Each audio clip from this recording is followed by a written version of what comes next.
नमस्ते दोस्तों, ये हम लोग का नेक्स्ट वीडियो आ चुका है, 11th वीडियो। और ऑब्वियस सी बात है, अगर 11th है तो इसकी जो पीछे 1 से लेकर 10th वीडियो तक आ चुका है। तो हम ये मान के चल रहे हैं सारे बच्चों ने वहाँ तक देखने के बाद यहाँ पे आ रहे होंगे, क्योंकि अब हम उस कह सकते हो लेवल पे पहुँच चुके हैं इस चैप्टर 2 में, जहाँ पे अब मुझे बहुत ज़्यादा बेस पे बात नहीं करना है। हम डायरेक्ट न्यूमेरिकल पे ही लगाने वाले हैं एंड होपफुली हम कोशिश करेंगे। कल हम लोग एक न्यूमेरिकल लगा पाए थे एंड आई थिंक वीडियो था 24-25 मिनट का। आज ऐसा नहीं है, हम लोग आज एक सवाल तो लगाएंगे, इसके अलावा 3-4 और लगा सकते हैं अगर टाइम हमारे लिए मैनेजेबल हो पाएगा तो। बट वीडियो पे जाने से पहले, क्वेश्चन को लगवाने से पहले, अभी हम लोग इस वीडियो को स्टार्ट होने से पहले, जब ऑफ द कैमरा बोलते हैं ना, मतलब वीडियो के पहले, मैंने भी एक सवाल पूछा था आयुष से। अब हम उस सवाल का आंसर यहाँ देना चाहते हैं, ताकि होपफुली जो बच्चे देख रहे हैं उन तक भी ये आंसर पहुँच सके। बहुत ज़रूरी होता है, क्योंकि हम जितनी बार एक नहीं, कम से कम 80-90-100 बच्चों का रिजल्ट देख रहे हैं 12th का। मैंने पता है सब में कॉमन पैटर्न क्या देखा है? कॉमन पैटर्न ये मैंने देखा उनके रिजल्ट में, अकाउंटेंसी में खास करके, क्योंकि यही हमारा मेन सब्जेक्ट है भी। कॉमर्स के कॉन्टेक्स्ट में देखोगे तो जहाँ पे पता क्या कॉमन चीज़ था, मैक्सिमम बच्चे या तो एकदम बॉर्डर पे जाके पास हुए हैं, 27 या 26 जो बॉर्डर होता है 80 में से, या वो नियर बाई 30 के अप्रॉक्सीमेट है। एक होता है कंफर्टेबल पास, किसको बोलते हो? जब वो बच्चा 40 प्लस पहुंच जाए तब कहलाता है कि हाँ बच्चे ने अपना एफर्ट लगाया था। सीबीएसई ने उसको पास नहीं किया, अपने बलबूते वहाँ तक पहुँचा। बट हम दोबारा कह रहे हैं, मैंने मैक्सिमम बच्चों को देखा है 26, 27 या 30 अप्रॉक्सीमेट उनका मार्क्स आके रह गया है। तो यू कैन से कि वो अपने बलबूते वहाँ तक तो नहीं पहुँचे हैं, सीबीएसई ने उनको एक तरह से सपोर्ट किया होगा, not directly, indirectly and up to a certain extent, जितना अफोर्डेबल था। और जिनको नहीं किया तो मतलब वो एकदम बहुत डाउनफॉल रहेंगे, तो फेल हो गए, इसीलिए बिलो 20 मतलब रहा होगा उनका अप्रॉक्सीमेट। अब जो मेरा तुमसे सवाल था उस टाइम पे वही था कि हम लोग जब पढ़ाई करते हैं, क्यों हम बोर्ड पे सवाल लिखते हैं, क्यों हम तुम लोग से बार बार कहते हैं कि अकाउंटेंसी में क्वेश्चन पे ज़्यादा ध्यान दिया करो। आंसर तुम्हें कहीं से मिल जाएगा, अब तुमको जो क्वेश्चन मिल जाता है बुक से, बात उसका नहीं है। जो मैंने अपने सर से सिखाए स्कूल टाइम पे, कॉलेज टाइम पे, अकाउंटेंसी जिनसे मैंने पढ़ा है कॉलेज में भी, तुम लोग जान के आश्चर्य हो जाओगे, वो साफ साफ एक ही लाइन बोलते हैं हमेशा अकाउंटेंसी के क्वेश्चन लगाते वक्त, कि जब भी क्वेश्चन लगाओ हमेशा आंसर से पहले क्वेश्चन पे समय दो। जब सीख रहे हो, एग्जाम टाइम पे तो नहीं, वहाँ तो प्रैक्टिस करके जाओ तो जल्दी कर लेते हो, बट जब सीख रहे होते हो फॉर द फर्स्ट टाइम या सेकंड टाइम, या कोई चैप्टर पहली बार पढ़ रहे होते हो, तो हर एक सवाल पे समय दो। मतलब अगर तुमने आंसर पे समय दिया 20 मिनट समझने में, सीखने में, लगाने में, तो कम से कम 10 मिनट तो दो क्वेश्चन पे।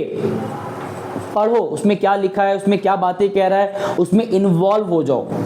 क्योंकि अगर तुमने सवाल को समझ लिया, बिलीव मी, तुम लोग का आधा आंसर अपने आप हो जाता है। ये हम बता रहे हैं अकाउंटेंसी के लिए, हालांकि ये अप्लाई होता है बाकी जगह भी, like physics, chemistry and whatsoever, लेकिन to the precise to accountancy हर एक बच्चे को सवाल को पढ़ना समझना आना चाहिए।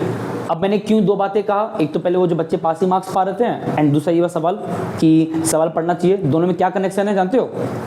हम तुमको अपने पर्सनल एक्सपीरियंस से कह सकते हैं, और आई गारंटीड जो मैं बातें बोलने जा रहा है कि ये बातें 100% सही है।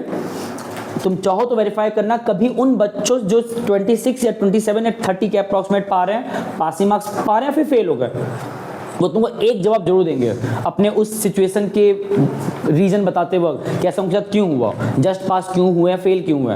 वो एक बात जरूर कॉमनली कहेंगे, उनको सवाल ही समझ नहीं आया अकाउंटेंसी में लगाते वक्त, कि क्वेश्चन में कह क्या रहा है, करना क्या, उन्हें कुछ समझ नहीं आता।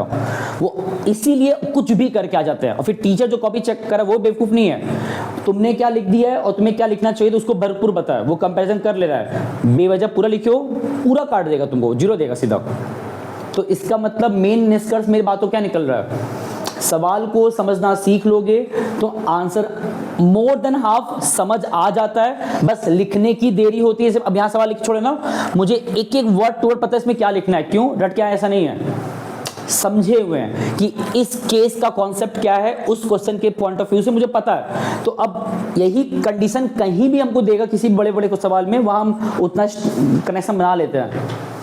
तो इसीलिए कह रहे हैं जिन बच्चों का रिजल्ट बिगड़ता है तुम उनसे सीख लो, चाहो तो पूछो ना सीनियर से कि आपका इतना लिमिटेड मार्क्स क्यों आया है। वो तुमको एक ही बात कहेंगे कि भाई सवाल समझ नहीं आता है, तुम लोग सवाल ढंग से पढ़ा करो। पढ़ते वक्त एग्जाम टाइम में तो कुछ नहीं कर सकते हो, वहाँ तो एग्जाम पेपर चल रहा है, बट जब सीख रहे हो लाइक इस टाइम पे जो सिखा रहे हैं यहाँ पे तो कम से कम सवाल पे समय दो, लिखो सवाल, कोई बुराई नहीं है। लेकिन एक समय आता है जहाँ पे यही सारे सवाल जब लिखते हो ना और समझते हो तो एग्जाम टाइम पे तुम्हें ये क्वेश्चन अनफैमिलियर नहीं लगता है, तो आंसर भी कर पाते हो और दिमाग चलता है कैसे कैसे क्या करना है। आयुष अब आंसर मिला? क्यों तुम लोग हम फोर्स करते हैं सवाल लिखने के लिए? नॉट एज अ होल, जितना हम लिखें बोर्ड पे इतना भी लिखोगे इनफ है। अब आते हैं सवाल पे। देखो हम लोगों ने कल बात किया था WCR पे, वर्कमैन कॉम्पेंसेशन रिजर्व, है ना?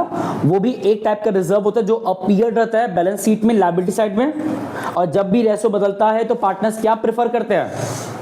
दे prefer to what? distribute that reserve between the partners in the old ratio before the ratio being changed, ताकि जब न्यू रेशो आए तो कोई ओल्ड रिजर्व तो न रहने पाए। इट्स बेटर कि भाई रेशो बदल रहा है तो उसके पहले सारे रिजर्व जो कि पहले के बने हुए थे ओल्ड रेशो के टाइम के, उनको उसी टाइम के अकॉर्डिंग बांट दिया जाए ओल्ड रेशो में, तो कोई इशू नहीं आएगा। अब जब न्यू रेशो बन जाएगा, न्यू रेशो इन फ्यूचर, तो वहाँ पे नया रिजर्व बनेगा, देखा जाएगा चल के फिर क्या करना है। बट फिलहाल ये सब जो देख रहे हो, अब यहाँ मैंने क्या लिखा है देखो, लायबिलिटी साइड में यहाँ पे तुम्हें एक रिजर्व दिया है, इस बार IFR ओनली। हम क्यों सिर्फ बात IFR पे कर रहे हैं? बिकॉज मैंने पहले भी कहा था दो रिजर्व WCR एंड IFR ये दोनों थोड़ा सा हमारे लिए इंपॉर्टेंट है, वहाँ बहुत सारे पर्टिकुलर केसेस बन जाते हैं। और तुम्हारे एग्जाम में क्या होता है, या तो 3 नंबर में यही केस जो 5 मैंने केस लिखा है फॉर 3 नंबर, कोई 2 या 3 केस यहाँ से उठा के दे देगा 3 नंबर के लिए या 4 नंबर के लिए, या फिर इसमें से कोई एक केस तुम्हारे किसी बड़े क्वेश्चन का एक छोटा सा पार्ट बन के वहां दे देगा।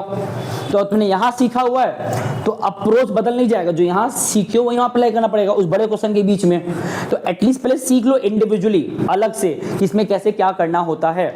जैसे बहुत सिंपल है, अभी मैंने जस्ट हिंट दिया कि जब रेशो बदलता है तुम क्या कोशिश करते हैं, ओल्ड रिजर्व्स को पार्टनर्स में बांट के खत्म किया जाए। तरीका मैंने बताया था, जो भी बैलेंस शीट के, इसे हम लोग बहुत डिस्कस कर चुके हैं, बस रिवाइज कर फिर से हम करा रहे हैं। जो भी बैलेंस शीट के लायबिलिटी में रिजर्व रहता है, जो भी रहता है like IFR, WCR, all the general reserve, contingency reserve, profit loss, trade balance या ओनली प्रॉफिट लॉस, ये जितने भी रहते हैं ना, इसको हम लोग क्या करते हैं, पार्टनर्स कैपिटल में डिस्ट्रीब्यूट करते हैं उनको क्रेडिट करके। Why credit? क्योंकि ये सारे रिजर्व उनको मिलता है, पार्टनर्स को दिया जाता है। ओके, तो यहाँ पे भी देखो IFR इसी साइड का है ना, तो हम लोग क्या करेंगे, अब केसेस को देखो उसके अकॉर्डिंग रिएक्ट करो। जैसे पहला केस क्या लिखा है, नो इन्फॉर्मेशन रिगार्डिंग व्हाट। पहले IFR क्या होता है मैंने कल थोड़ा सा ब्रीफ किया था, दोबारा सुन लो आज। ये IFR बनता है जस्ट बिकॉज हमें लगता है हमारा एक non current assets that is investment, जो हमने कहीं और इन्वेस्ट किया होगा, पैसा कहीं लगाया होगा, तो उसका अमाउंट बहुत बार फ्लक्चुएट करता है। अगर बढ़ेगा तो कोई दिक्कत नहीं, तो फायदा ही है। अगर बढ़ रहा है, दिक्कत का बात है जब घटता है, डिक्रीज करता है। तो अगर ये 6 लाख से मान लो डिक्रीज होकर हो गया 5 लाख, तो 1 लाख से डिक्रीज किया, ये हमारा नुकसान है। तो इन्वेस्टमेंट के डिक्रीजमेंट को मीट करने के लिए हम लोग क्या करते हैं, एक रिजर्व बना लेते हैं। और ये रिजर्व बनाने का मोटिव डिक्रीज करेगा यही ऐसा नहीं है, क्या पता डिक्रीज ना भी करे तो पैसा हमारा जो है वो सरप्लस से बचा हुआ है। तो अगर कभी ऐसा होता है that investment decreases in the market value, तो एट दैट मोमेंट हम लोग उस IFR के अमाउंट को यूज करते हैं उस डिक्रीजमेंट को मीट करने के लिए। एक तरीके से जो यहां नुकसान होगा उसको यहां से कवर अप कर लेते हैं। ये नौबत आता हमेशा नहीं है, बट बाय मिस्टेक कभी आ जाए तो वहां पे तुम्हें शॉक कम लगे, नुकसान का एहसास कम हो, तो वो IFR तुमने इसीलिए बना के रखे हो। बट अगर वो IFR इस्तेमाल नहीं हुआ, मतलब कोई इन्वेस्टमेंट डिक्रीज ही नहीं हो रहा है वैल्यू, तो वो IFR इस्तेमाल नहीं हुआ, तो वो IFR पे अधिकार किसका रहेगा फिर, पार्टनर्स का। क्योंकि एट द एंड वो पैसा पार्टनर्स नहीं तो अपना एक साइड किया हुआ है रिजर्व के तौर पे, बस नाम दिया IFR, ताकि उसके लिए वो फोकस्ड रहे कि उसके लिए बनाया गया है। बट अगर यहाँ पे कुछ चेंज हो ही नहीं रहा है और साल बीत गया, रेशो बदलने वाले हो, तो ये पैसा क्यों ही तुम अगले साल फॉरवर्ड करोगे? इन्वेस्टमेंट का वैल्यू नहीं बदल रहा है, रेशो बदलने वाले हो, तो वो आईएफआर को बेटर है पार्टनर से बांट दो, ताकि ना आईएफआर रहेगा ना कोई पंचायत आगे होगा जब रेशो बदल जाएगा। और हाँ, अगले साल जब रेशो बदल जाए तुम दोबारा बनाना आईएफआर, तुम्हें कौन रोक रहा है बनाने से? तो इसीलिए अभी का ये जो आईएफआर है तुम्हें देखना क्या है, फर्स्ट केस में क्या बोला जरा पढ़ो, no information is being provided. ये बेसिकली कहना चाह रहा है कि इन्वेस्टमेंट का वैल्यू, मार्केट वैल्यू डिक्रीज या इंक्रीज क्या हो रहा है कुछ नहीं कहा गया है। तो मतलब ये अज्यूम कर लो कि इन्वेस्टमेंट एज इट इज है, और जब एज इट इज है तो इसका मतलब वो आईएफआर तो इस्तेमाल हो नहीं रहा है। और जब रेशियो बदल रहे हो, ऊपर में लिखा हुआ है 3 पार्टनर्स एबीसी नीरो से दिया हुआ है, और यहाँ भी वही सेम तुम्हें याद रखना पड़ेगा कि जब रेशियो बदलता है और बात सिर्फ आईएफआर कर रहे हो तो हमको न्यू रेशियो से मतलब ही नहीं फिलहाल। तुम्हें सिर्फ इतना ध्यान देना है कि रेशियो बदल रहा है तो इट्स बेटर, जिस तरह बाकी रिजर्व बांटते हो तो आईएफआर को भी बांट के हटा दो, खत्म कर दो बिटवीन द पार्टनर्स। तो जब बांटोगे तो मैंने क्या लिखा है, पार्टनर्स को क्या करते हैं क्रेडिट, और बांटते किस में हो, कल जो बताए थे ना सेम अप्रोच है, बस कल था WCR आज है आईएफआर, इतना ही फर्क है। तो कैसे बांटेंगे, all the partners should be credited. 3 partners हैं तो यहाँ लिखो 2A 2B 2C, capital capital and capital, और बांट क्या रहे हो IFR डेबिटेड। अब इनका जो कैलकुलेशन है कैसे करोगे, देखो हमारे पास IFR है कितने का, ऊपर लिखा है 54,000 का, तुम्हें उस 54 को बांटना है in the old ratio, that is ratio क्या हमारा 4 3 एंड 2। जब बांटोगे तो A कितना पाएगा 4 अपॉन में 43729, तो मतलब तुम्हें 54 को बांटना है 4/9 में। सिमिलरली B के लिए 54 बांटना पड़ेगा, ये B का है 3/9, एंड फॉर C के लिए सेम 54 इंटू 2/9। कोई सॉल्व किया इसको? 24 हाँ 424 18 एंड लास्ट वन 12,000। ये एकदम सिंपल है कि भाई कोई बात नहीं कह रहा है अबाउट आईएफआर क्या करना है, इन्वेस्टमेंट का डिक्रीजमेंट नहीं बता रहा है, तो इट्स बेटर तुम ये अज्यूम कर लो कि कोई इशू नहीं है, वो आईएफआर बेवजह पड़ा हुआ है बैलेंस शीट के अंदर, जब रेशो बदल रहा है तो इट्स बेटर उसको भी पार्टनर से बांट के उसको वहां से हटाया जाए, कि कोई क्लैश ना हो इन फ्यूचर उस आईएफआर को लेके बिटवीन द पार्टनर्स जब रेशो बदल जाता है। तो इट्स बेटर पहले ही बांट के उसको हटा दो वहां से।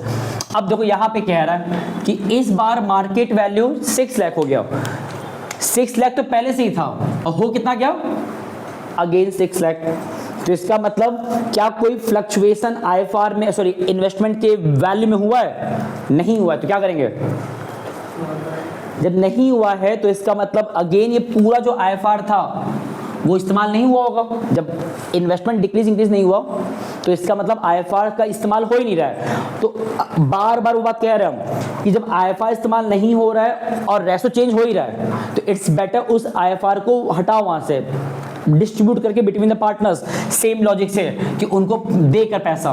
तो कैसे बटेगा, यही सेम एंट्री बनेगा।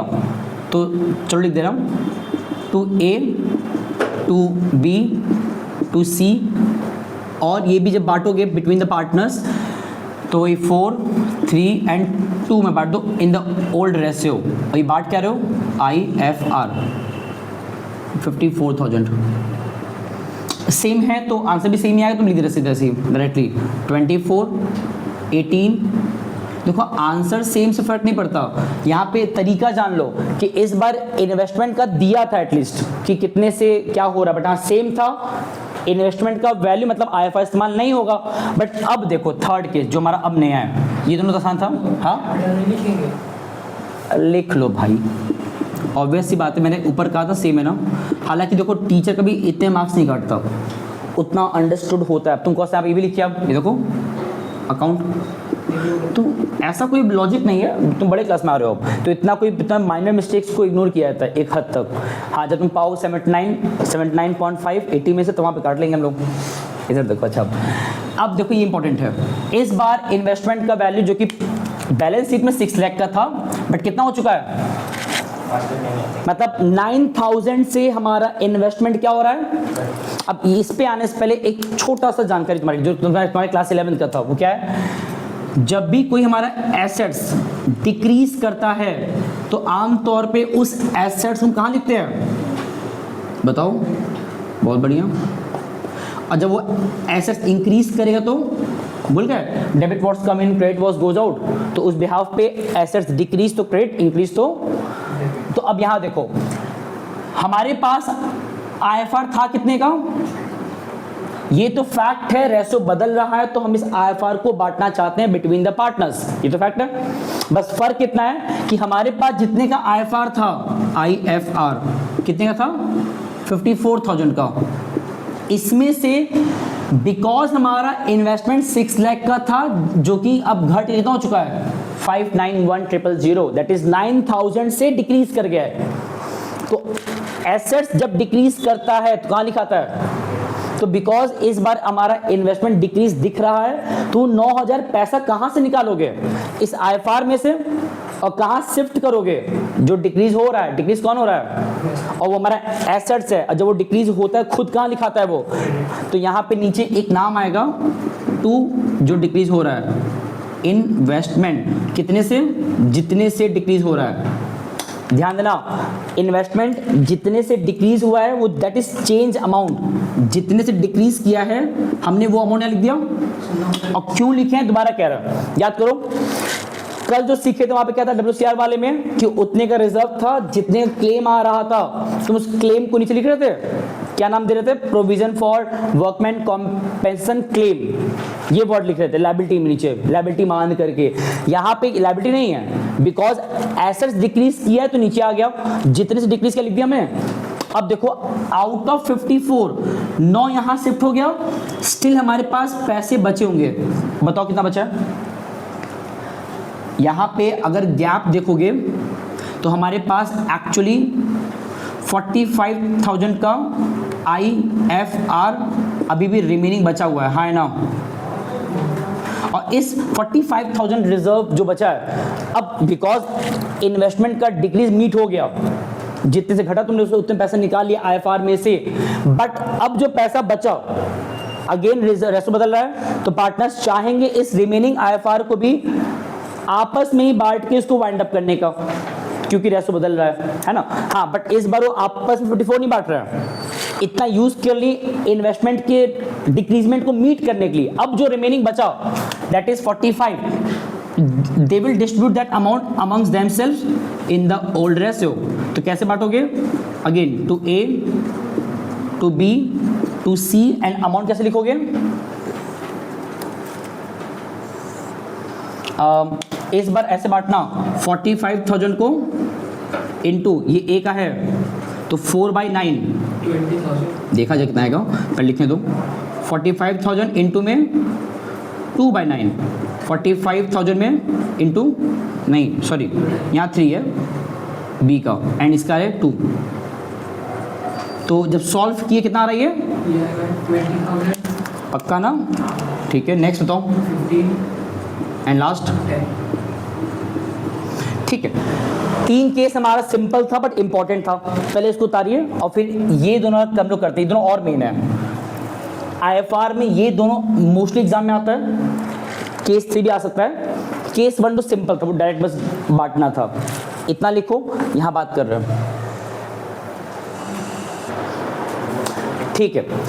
देखो मैंने अभी तुम्हें एक हिंट दिया, केस 3 हमारा तो सिंपल था, जहां पे जितना आईएफआर, जितने से हमारा इन्वेस्टमेंट डिक्रीज, और इफ पैसा बचा जो यहाँ बच जा रहा था, सेविंग मतलब आईएफआर का अमाउंट रिमेनिंग बचा, उसको हमने बांटा between the partners in their old ratio. अब इसमें तो खास क्या है, यहाँ भी हमारे इन्वेस्टमेंट का मार्केट वैल्यू 528 हो गया है, मतलब 6 लाख से वो कितना हो चुका है 528, डिक्रीजमेंट बहुत ज़्यादा से हुआ है। चाहो तो साइड में चेक कर लो कि 6 लाख का हमारा इन्वेस्टमेंट वैल्यू था इनिशियली बैलेंस शीट के अंदर, but at the end of the year वो कितना हो चुका है 528, तो डिक्रीज कितने से हुआ है, जरा माइनस करो, हाँ पक्का? मतलब हमारा इन्वेस्टमेंट 72,000 से डिक्रीज किया है, और डिक्रीज जब करता है तो वो इन्वेस्टमेंट कहाँ लिखाता है? क्रेडिट में। तो यहां देखो, अब जब एंट्री पास करोगे तो पहली बात हमारे पास IFR था कितने का? 54,000 का। अगर यहाँ पे इन्वेस्टमेंट डिक्रीज होता ही नहीं तो तुरंत ये IFR बांटते between the partners to A to B to C as like this. But because हमारा इन्वेस्टमेंट डिक्रीज दिख रहा है तो पहले इसको मीट करो, उसके बाद बांटने देखना। तो देखो इतने का IFR था, और ये जो इन्वेस्टमेंट में डिक्रीजमेंट हुआ है, ये डिक्रीजमेंट के लिए हम बना के क्या बना के रखे हैं? IFR। तो हम लोग पहले मीट करते हैं। तो टू इन्वेस्टमेंट, ध्यान देना कि जब जब इन्वेस्टमेंट डिक्रीज होगा तो ये एज एसेट्स है, तो कहां पे आएगा? क्रेडिट में। और डिक्रीज कितने से हुआ है? 72,000 से। अब यहां तो कम से कम डिक्रीज जितने से हुआ था, स्टिल उसको मीट करने के बाद पैसे बच रहे थे जो पार्टनर्स आपस में बांट लिए बड़ा आसानी से। यहां देखो जितने का IFR है उससे ज्यादा तो डिक्रीज हुआ है हमारा इन्वेस्टमेंट, तो मतलब ये IFR कम पड़ रहा है उस इन्वेस्टमेंट को मीट करने में। तो हम लोग क्या करेंगे यहां से, अब जो मैंने बताया था जितने का गैप आ रहा था 18,000 का, इस गैप को फिल करने के लिए यहां पे एज अ बैलेंसिंग फिगर के तौर पे एक नया वर्ड लाओगे पहले, रीवैल्यूएशन। ये क्यों आ रहा है? क्योंकि यहाँ पे लॉस हुआ है, हमें 18,000 रुपया एक्स्ट्रा मैनेज करना पड़ रहा है उस इन्वेस्टमेंट को मीट करने के लिए। और वो पैसा आता कहाँ से? रीवैल्यूएशन से। ये क्या होता है इसको हम डिस्कस करने वाले हैं इन सब टॉपिक्स के खत्म होने के बाद। अभी इतना जान जाओ, ये वो प्लेस है जहां से हम पैसे निकाल रहे हैं अपने किसी रिजर्व के इनअप्रोप्रिएट हो जाने के वजह से, कि पैसे कम पड़ गए तो हमने यहां से पैसा अरेंज किया है उस एसेट्स के डिक्रीजमेंट को मीट करने के लिए। अब एक बात और, ये जो पैसा 18,000 का एक्चुअल लॉस हुआ है तुम्हें इसको राइट ऑफ भी करना है। लॉस जो हुआ 18,000 का, रिवर्सल से निकालो पैसा, तुम्हें इसको एक्चुअली राइट ऑफ भी करना है, बंद करना है इस नाम को। तो नाम को क्लोज करने का तरीका क्या था? पहले इस नाम को ले और अपोजिट जगह पे टू रीवैल्यूएशन दैट इज 18,000, और उसके बाद कोई भी लॉस हो या कोई भी प्रॉफिट हो एट देन पार्टनर से होगी गुजरने वाला है। तो ये जो लॉस हुआ है 18,000 का, ये एक्चुअली पार्टनर्स के ही खाते में चला जाएगा। और मैंने बार बार कहा है जो चीज हम पार्टनर से क्या करते हैं, पार्टनर से टेक करते हैं, टेक मतलब उनसे मांगते हैं, तो उनको हम कैसे करते हैं? वो चीज उनको डेबिट करके करते हैं। मतलब जो पार्टनर्स के कैपिटल को डिक्रीज करा है, भाई लॉस है नहीं है 18,000 का, जो एक्स्ट्रा लॉस हुआ है इन्वेस्टमेंट डिक्रीजमेंट तौर पे, तो ये लॉस का बर्डन एक्चुअली पार्टनर्स पे ही पड़ेगा। बर्डन मतलब क्या होता है कि उनको ही अपने कैपिटल से निकाल देना पड़ेगा। तो मतलब they will make their name at the debit side to meet that loss. तो यहाँ पे इसको राइट ऑफ भी कर रहे हो, वो अपोजिट आ गया, एंड जो डेबिट में नाम आएंगे वो पार्टनर से नाम आएंगे सबके, A, B एंड C। कितना अमाउंट आएगा? जितना अमाउंट है उसको बांट दो इन द ओल्ड रेशियो जो टॉप पे लिखा है। कैसे बांटोगे? 18,000 इंटू में 4/9, 18,000 इंटू में 2/9, 18,000 इंटू में, नहीं सही लिखा है ना, यहाँ फिर 3 होगा, उल्टा के लिख दे रहे हम। अब सही है, इसको सॉल्व किया है? 8,000, एक मिनट, हाँ बताओ कितना बता रहे हो? 8, 6 एंड 4।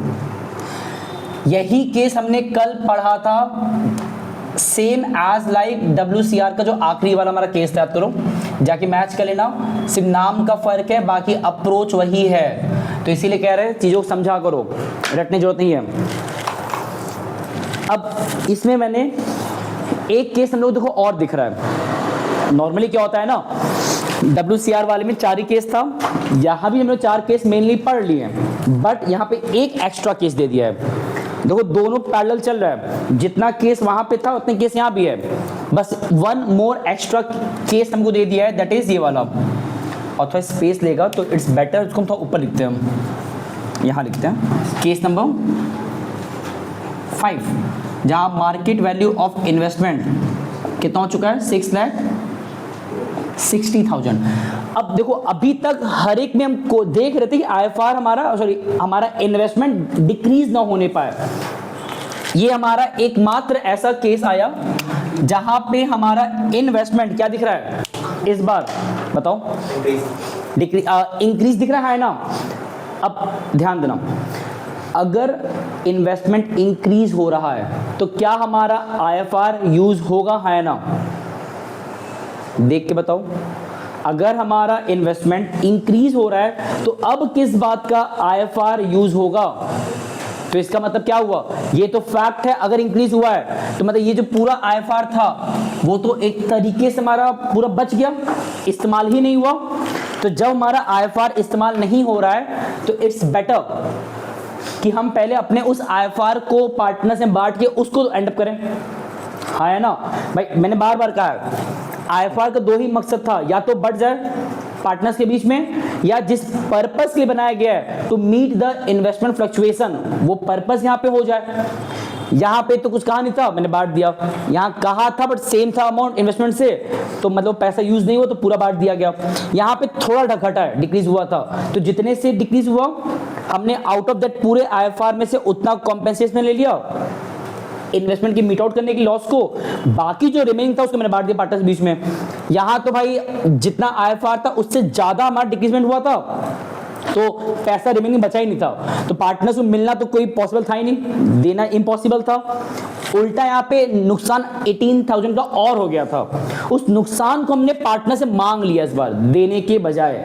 अब इसमें क्या हो रहा है कि इन्वेस्टमेंट डिक्रीज के बजाय इंक्रीज कर गया, तो मतलब पूरा आईएफआर तो बैलेंस शीट में पड़ा रह गया, इस्तेमाल ही नहीं हुआ। तो हम क्या करेंगे, उस आईएफआर को पहले पार्टनर्स को देके उसको वाइंड अप करो, खत्म करो।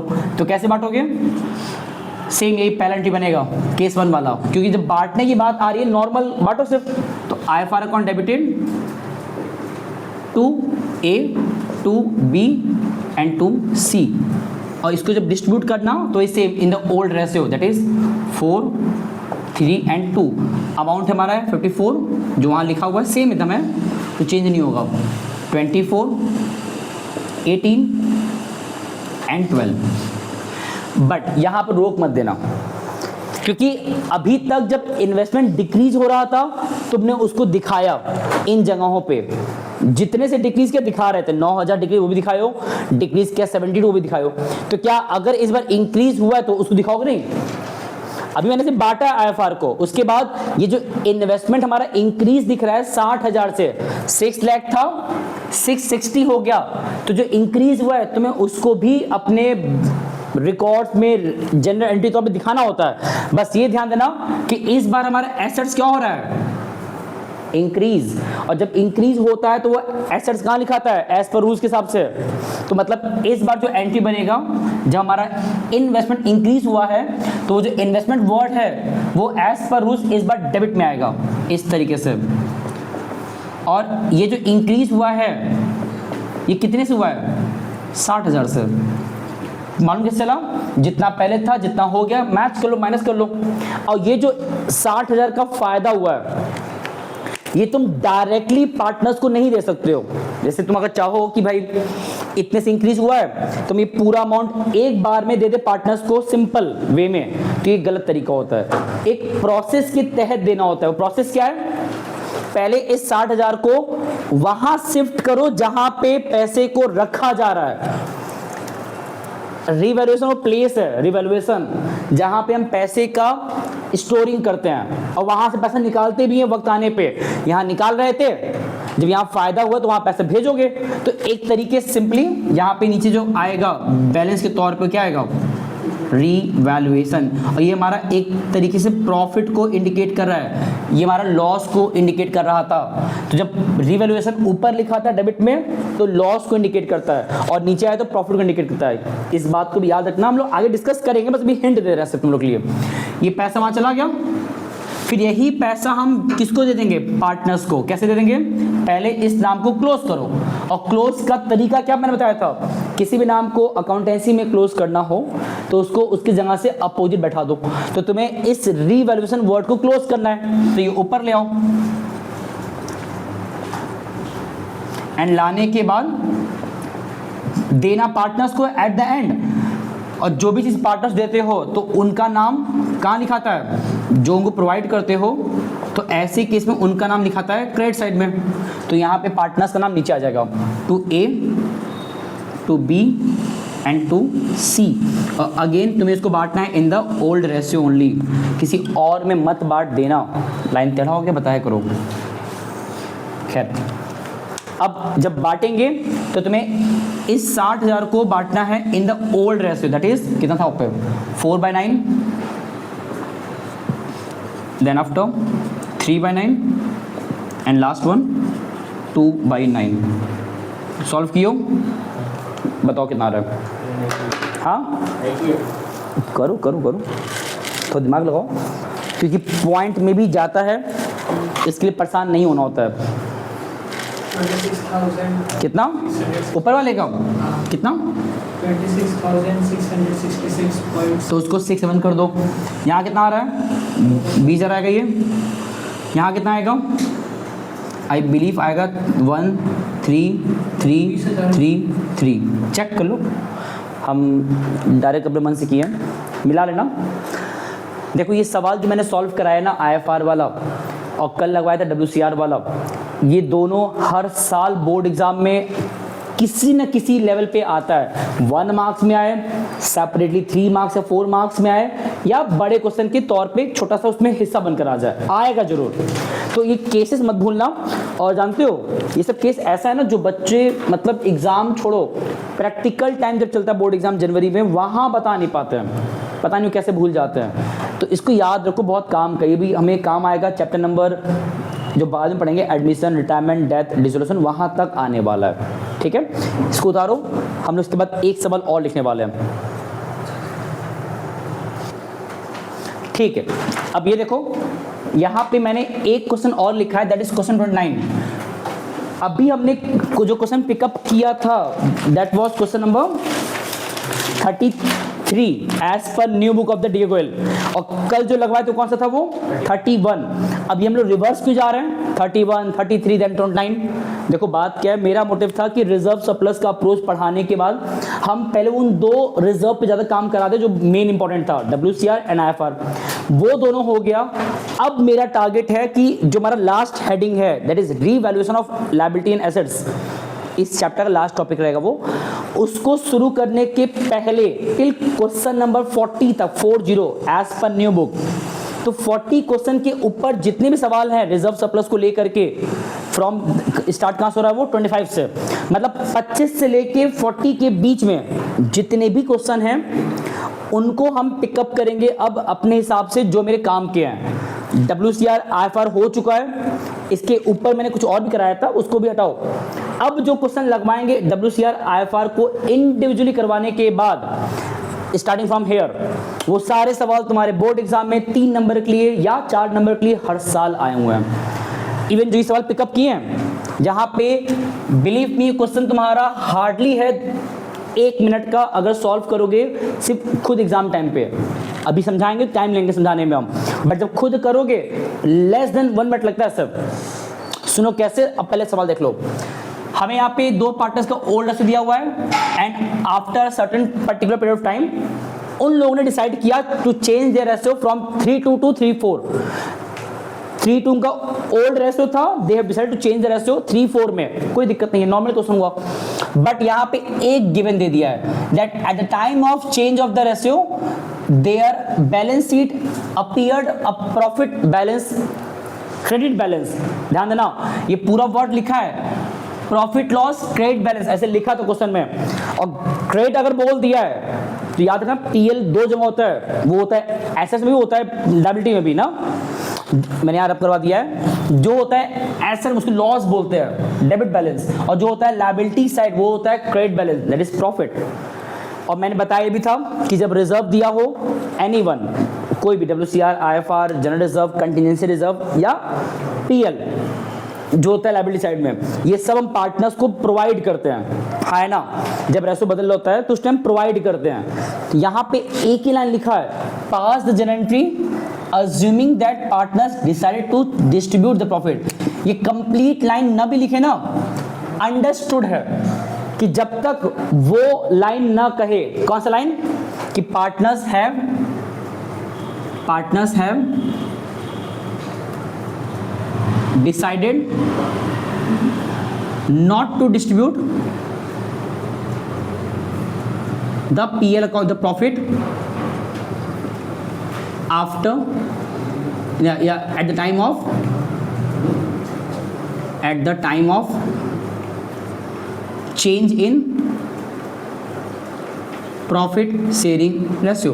ये इंपॉर्टेंट है जो हम तुम्हें आज इतना बता के रोक देंगे। फिर जब तक ये लाइन ना कहे जो मैंने लिखा है एक्स्ट्रा, ये हम बताने जाएंगे एडिशनल, क्वेश्चन में कहा नहीं है, हम अभी बता रहे हैं ताकि जब क्वेश्चन कल लगवाएं जहां पे ये कहेगा इस तरीके से, बाकी क्वेश्चन में कहेगा तो वहां पे तुमको आइडिया रहे कि जब जब ये कहता है नॉट टू डिस्ट्रीब्यूट, मतलब क्या होता है कि हम चाहते हैं ये PL जो है ये बैलेंस शीट में बरकरार रहे, स्टिल रहे, इररेस्पेक्टिव ऑफ कि रेशो बदल जाए, कोई दिक्कत नहीं है।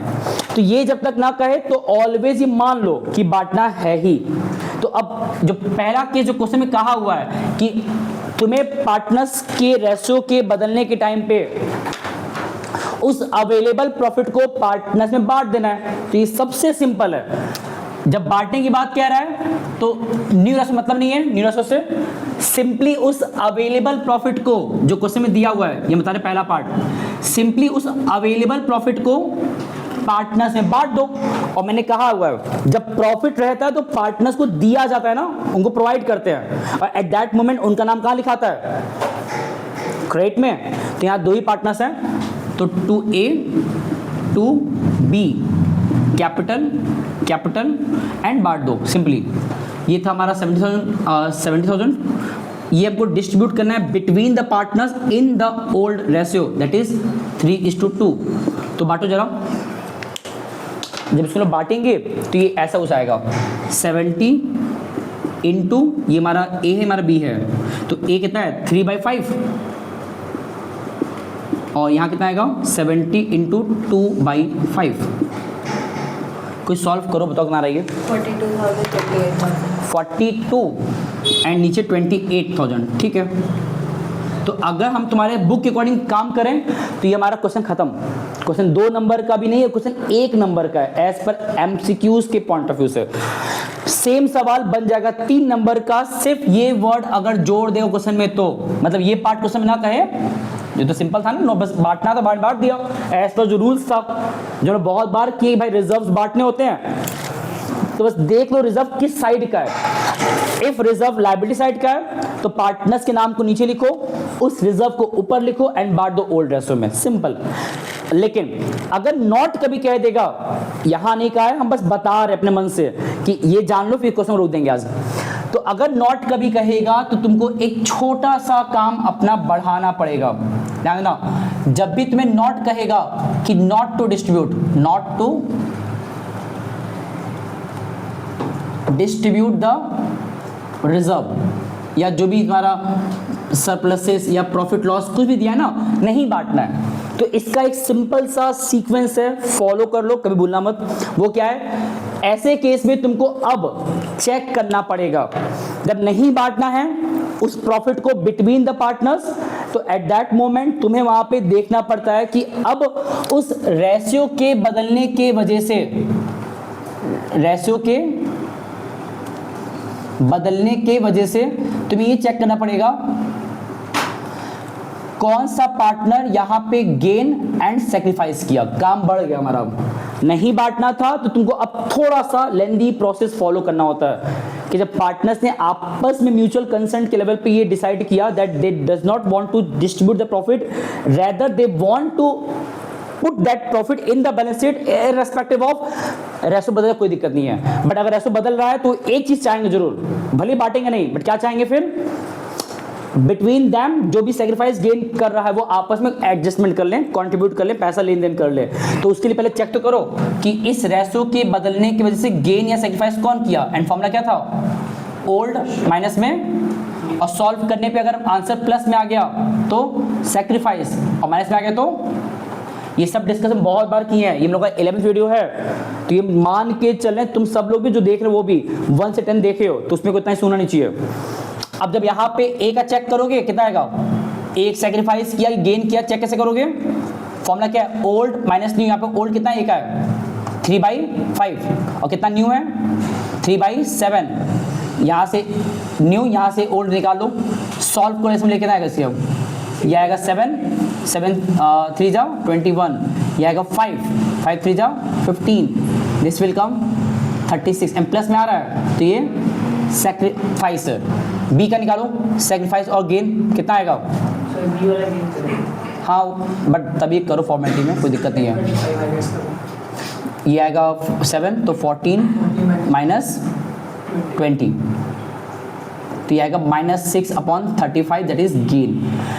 इससे ये हुआ ना कि अब जो हमारा वो एंट्री बनेगा, कौन सा entry, adjustment entry, because of हमने यहाँ डिसाइड किया है कि उस प्रॉफिट को बांटना नहीं है, तो जब बांटना नहीं है तो एडजस्टमेंट तो करना पड़ेगा, तुम उसको ऐसे छोड़ नहीं सकते, बिकॉज छोड़ दो वैसे ना बिना एडजस्टमेंट किए, तो इसका मतलब उस रेशो के बदलने से अगर ए अपना शेयर सेक्रीफाइस किया है तो इन द नियर फ्यूचर कभी तो उसको बांटोगे, पार्टनर के बीच में आज बांट लो, कभी तो बांटना पड़े फ्यूचर में, तो जिस दिन बांटोगे ये डैम श्योर है कि उस समय ए को नुकसान होगा, क्योंकि वो आज अपना शेयर सेक्रीफाइस कर दिया है। तो ए को जो फ्यूचर में नुकसान होगा तो ए क्या चाहेगा, भाई आज ही मुझे उस नुकसान का भरपाई का पैसा अभी दे दो, और कौन देगा, जो गेन कर रहा है, बी। तो ये होता है एडजस्टमेंट कब करना पड़ता है, जब किसी रिजर्व को नहीं बांटने की बात कह रहा है। ये भी डिस्कस हम किए पीछे वीडियोस में, बट अभी हम बस रिकॉल क्यों करा रहे हैं कि ऐसे सवाल कल आने वाले हैं नेक्स्ट वीडियोस में। तो यहाँ देखो हमने बताया था वो एंट्री क्या था कि जो सेक्रीफाइस किया है उसको पैसा मिलता है तो कहाँ लिखाएगा, नीचे, और जो गेन किया है वो ऊपर आएगा, गेनिंग पार्टनर। ये हमारा एंट्री था।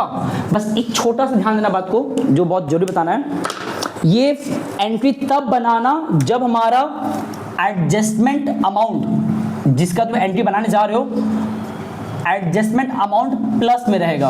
किस में रहेगा, प्लस का मतलब क्या है भी आगे समझ जाओगे। प्लस समझो इस तरीके से, यहां पे प्रॉफिट दिया नहीं है, क्रेडिट बैलेंस क्या होता है, प्रॉफिट, तो ये आंसर प्लस में ही है। अगर लिखा होता लॉस तो मतलब माइनस हुआ। जो भी लायबिलिटी का रिजर्व होता है प्लस होता है, और जो होता है रिजर्व एसेट साइड लिखा होता है वो माइनस होता है। तो जब प्लस वाला फिगर रहेगा तो ये एंट्री बनाओगे, सिंपल, जो लोग पढ़े थे पहले से भी।